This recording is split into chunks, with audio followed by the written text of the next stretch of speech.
Welcome everyone, my name is B-Bell Dan, and this is Command & Conquer Renegade. This is going to be a little bit of a trip down memory lane for me because I have been a big fan of the Command & Conquer universe for a long time. I remember playing in the very first Command & Conquer game on the Sega Saturn when it came out on that. And I absolutely kind of just enjoy the type of gameplay that the real-time strategy had to offer, and I've been playing it ever since.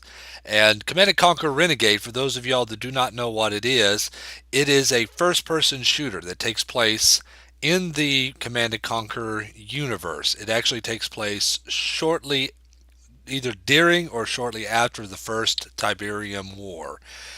Now, it came out in February of 2002, and I have been playing it ever since, and I even still play it to this day. It used the Westwood Cinema 3D engine, which at the time when this game first came out, it was called the Renegade 3D engine. But they changed the name and they actually used the engine for they surprisingly they used it for the Command and Conquer 3, Lord of the Rings, real-time strategy game, and a couple of other games as well. Now, the single-player game, you're running around as a GDI commando. His name is Nick Havoc Parker, and you're fighting Nod. You're jumping in vehicles, blowing things up, teaming up with other people, and saving the day. But we are not going to be focusing on a single player. We are actually going to be focusing on the multiplayer aspect because this is the part of the game that has made it to where it's given the game its staying power. There's still quite a few people that play this game online in the multiplayer aspect even to this day. So we're going to be playing around in the multiplayer practice. Later on we'll go ahead and get online, jump online, and actually play against real people. Now, but before we do that, let me go ahead and kind of explain a little bit about what sets this apart. What makes the game unique is that its multiplayer online practice uses what they call the Command and Conquer mode. It is a big mix of first person shooter and real time strategy. So, in that real time strategy aspect, really kind of lends to the uniqueness of the first person shooter aspect. So, let me stop talking about it right now and let's go ahead and jump in and try playing. So we're going to be jumping into multiplayer practice here. It's going to start loading up. And in about a few minutes, we should be jumping up either on GDI or Nod.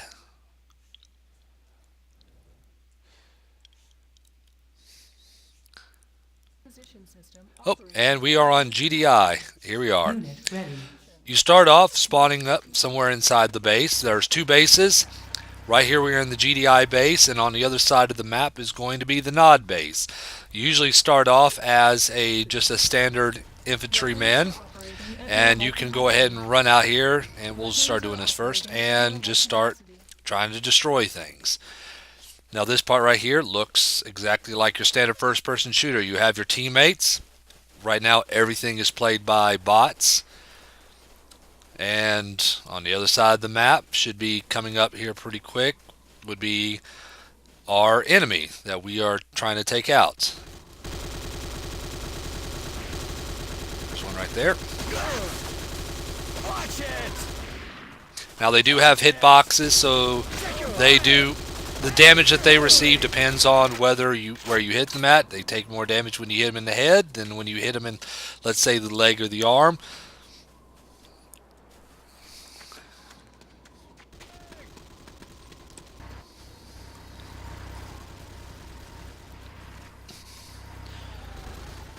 And you also have vehicles in this particular type of gameplay here. So let's go ahead and let's go back, head back to the base real quick.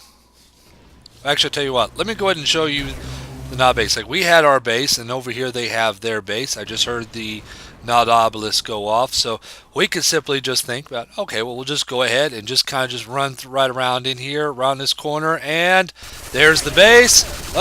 Oh, and we died out. So let's go ahead and go through it. Every single base has these buildings here. Every single one of these buildings, as you can see through the little green bars at the bottom of the description, is a life meter, which means these buildings can be destroyed. Each one of these buildings and each base has their own strengths and their own weaknesses and their own purpose for being here. Starting off with the advanced guard tower. This advanced guard tower, and for the nod, they have the nod obelisk and turrets. These are your base defenses. If you decide to leave the base, these things will automatically seek out anybody that tries to get into the base and shoot them. One advantage of having the advanced guard tower is that they can also see stealth units. Now, back here we have the power plant. The power plant is what powers this entire plant. If you lose this building, you lose power to the plant. And what that does is that shuts off your advanced guard tower or nod obelisk if you are a nod, but it also causes you to have to spend twice as much money to buy items. Yes, you can buy items. You use credits that you receive from this building, the Tiberium refinery. That right there is the harvester. This harvester goes out and it collects this material called Tiberium, and it brings it back. Once it loads it off, we get a big boost in credits. If you look down at the bottom where it says credits, you see that it's constantly ticking up. As long as we have that, we get credits. If we lose this building, we get no more credits. The only way that or automatically I should say, the only way you can get more credits is by causing damage or by taking out the enemy. Now, what do you do with credits? Well, there's two things. I can either go over here to the infantry barracks.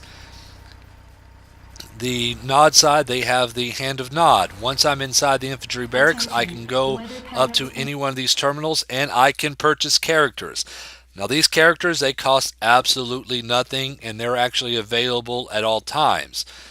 But with the barracks or with the hand of nod, you can buy these other classes. These are much more powerful classes. You have your typical medic and engineer. They can heal people up and they can repair buildings and vehicles. You have your heavy artillery people. This guy holds a lot more armor and ammo than this person. You have your snipers. You got your you got a variety of different classes right here, so you can purchase anybody of who you want. I am going to go ahead and we are going to purchase an engineer right now. But what else can you do with credits is that you can also purchase vehicles. Yes, the Command and Conquer mode has vehicles that you can purchase and you can use right around in. As long as you have this building here, you can click on this and you can purchase vehicles. We have your Humvee, you have your armored carrier, mobile rocket launcher, or tanks. Nod has a variety of different other vehicles completely separate from GDI, and you have access to their vehicles via, as long as you got their Nod airstrip. I don't think I purchased that, so let's try that again. Bye. There we go. So now that we have this purchase, we can go ahead and we can jump inside our tank with our person. We can go out into the field and we can cause massive damage. Now the goal of this is for me to try to take out their base, while at the same time they are going to try to take out my base. Once again, if we start losing parts of our base, then we start being hindered. If we lose, once again, we lose the infantry barracks, we can't get any high class characters. We lose the power plant, we got to spend twice as much money to buy items. This tank would have cost $1,600 rather than $800, and we also lose our defenses. And that right there just gives the entire game a whole other aspect of gameplay that we would have to do. Now, we were talking about base defenses. If I peek right around in here, you can see the Nod obelisk. Oh, there it goes. It has shot me, so I want to try to avoid that. I want to try taking out this turret here. But with this Command and Conquer real-time strategy, to me it just really kind of just almost forces you to where you have to work together as a team. If you decide that you're going to jump out and just start trying to be gung-ho on everything, well, then what's going to happen is that it's going to leave your base defenseless and you're going to lose it. Example, if you got somebody that wants to be a havoc and he wants to be a sniper and he wants to start snipering everybody, if he doesn't do his job to try to protect that base, he's going to lose the barracks and he will no longer become that havoc anymore. Now we talk about the engineer. This would be a good time to show off the engineer. I can jump out here, heal the vehicles. There's somebody that needs to be healed, I can heal them. Normally this is something that you wouldn't do because I've seen this many times online.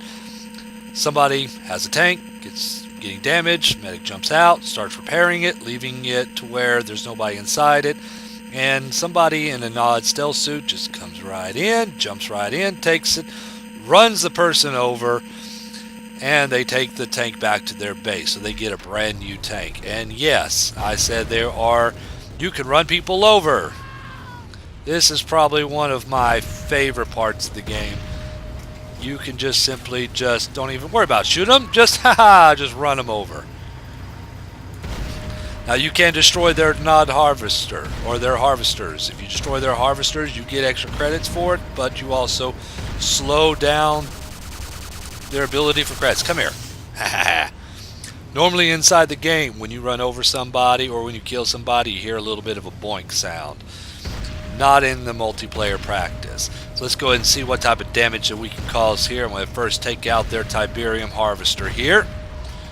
Slow down the rate of credits that they can get. If this was in a real live game, they would just only slowly get credits rather than a bit major boost.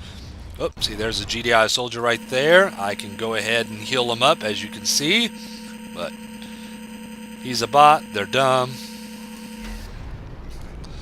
They're not going to listen to me. So let's see what we can get into the base. In fact, I think that guy's going to run inside there and get killed. And yes, he does. Production facility under attack. Now I can go ahead and start taking out the airstrip. Oh, somebody's trying to...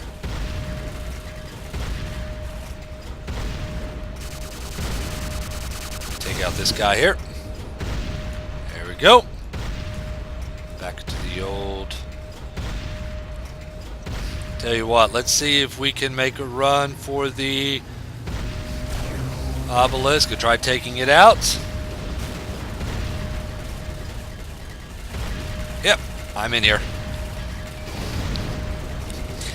Now, once again, it's nothing but just bots that actually run the multiplayer practice. They're not the most brilliant. Oh, I died. So we're not going to see them jumping into vehicles or trying to repair anything. Now I'm laying down these mines here real quick. Now, ways you can destroy the buildings. You can destroy the buildings the way... Ooh, that's cool. You could destroy the buildings the way that you saw me do it from the outside by shooting it, but you can also do it through here, this master control terminal. You can either sit here and just simply shoot at it. I know you're not going to see it. It's not really taking off a whole lot of damage. This would take a long time. Or you can blow it up with C4. I can load this thing down with C4 here and this remote C4 and just boom, start blowing it up. As you can see, it's slowly taking it down. It takes it down a lot quicker than it would be if I was to try to take it down from the outside. It's now inside the yellow. By the time that those two go off, this should be down. That means I should be safe to be able to go outside. Large base under attack. Come on. Structure destroyed. Oh, stood a little bit too close, but now it's destroyed. So I can guarantee you that now if I decided to, let's go ahead and become a sniper. And you know what? I'm going to go ahead and get this. I'll show you what that's all about here in just 1 minute. So that's one way that you can destroy it. Now, other ways that you can win the game. The ways you win the game, if you destroy everything in their base, you win the game. If nobody's bases are completely destroyed by the end of the time limit, whichever team has the highest score, they win. But there is also another way that you can win. Let's see if I can kill this guy. By the way, I tend to suck at snipering.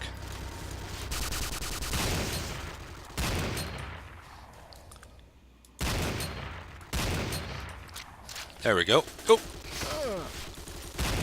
Haha. There we go. Anyways, and there's also a third way that you can go ahead and destroy either a building or even win the game, and that is with these weapons of mass destruction. GDI has something that they call the ion cannon. NOD has a nuclear missile. Let's go through the back way here, because we all love going through the back way. If you plant these beacons by a building and it goes off, it immediately destroys the building. It's a one hit shot. There's no recovering from that. So I could sit there, I could take that, I could place it right by that power plant or right by the hand of Nod. If it goes off, it destroys it completely. Oops, darn it. But another way that I can go ahead and not only destroy this building but also win the game is you got this right here.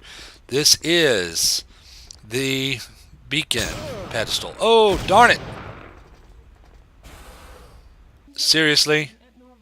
Seriously. Weapons are operating at normal capacity. I said they were dumb. Attention. Let's try that again. I said I was going to go ahead and destroy the building and win the game, and I mean I am going to do it. Definitely not with the sniper. Let's go ahead and try being a Mobius. Keep them coming. There we go. Communication center relay. Let's try that again. Don't have enough credits to get a vehicle, so I'm going to have to do this on foot. Active. But anyways, like I said, this is one of these things that I just really feel like this type of game it's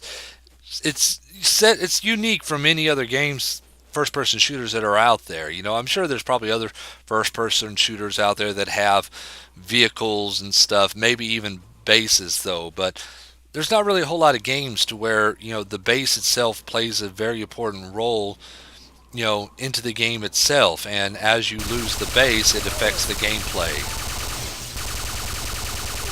like this. So I mean, you're almost forced to have to work together as a team to try to help protect your base, defend your base, and destroy the other base. And as you start removing parts or buildings here, you know, I mean, it just really just changes the strategy that either you or your opposing team has to play in order to win. Oops. Hand of Nod under attack. Nope, nope, nope, nope, nope, nope, nope. You will not, you will not. Oh, darn it. Yes. Oh, no. Don't kill me, don't kill me. Ah, now. Oh, darn it.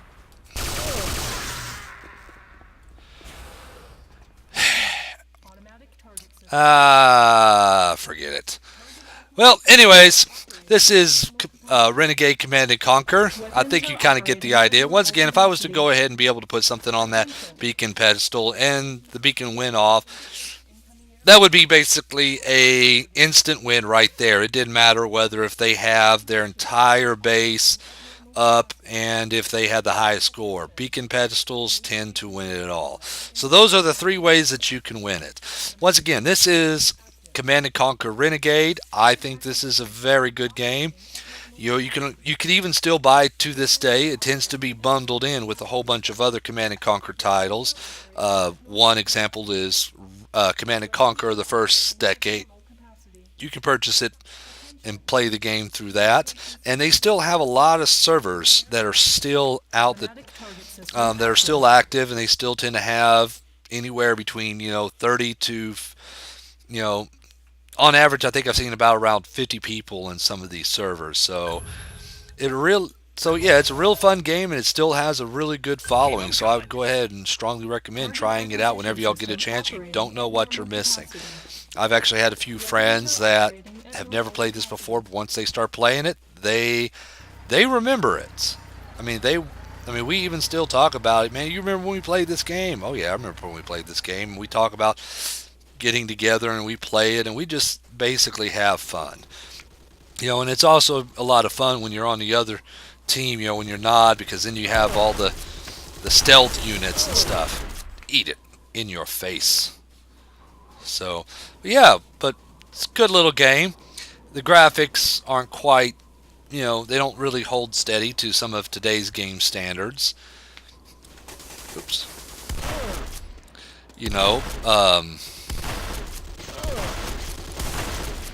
and it still has. And it's when it was released, it was I hate you. It was still a bit glitchy when it first came out, and it still has a few small little bugs every now and then. But for the most part, it is a pretty good game, and I strongly recommend it. So I'm going to go ahead and cut it off right now. Next time you see me play, it'll be online. We'll be playing against live people, and then you can really get to see how much I suck. Actually, I'm not that bad. I'm not that good either. So, yeah, but go ahead and try it out. But, thank y'all for watching. If y'all are interested, definitely try checking it out. Go to the store and check it out.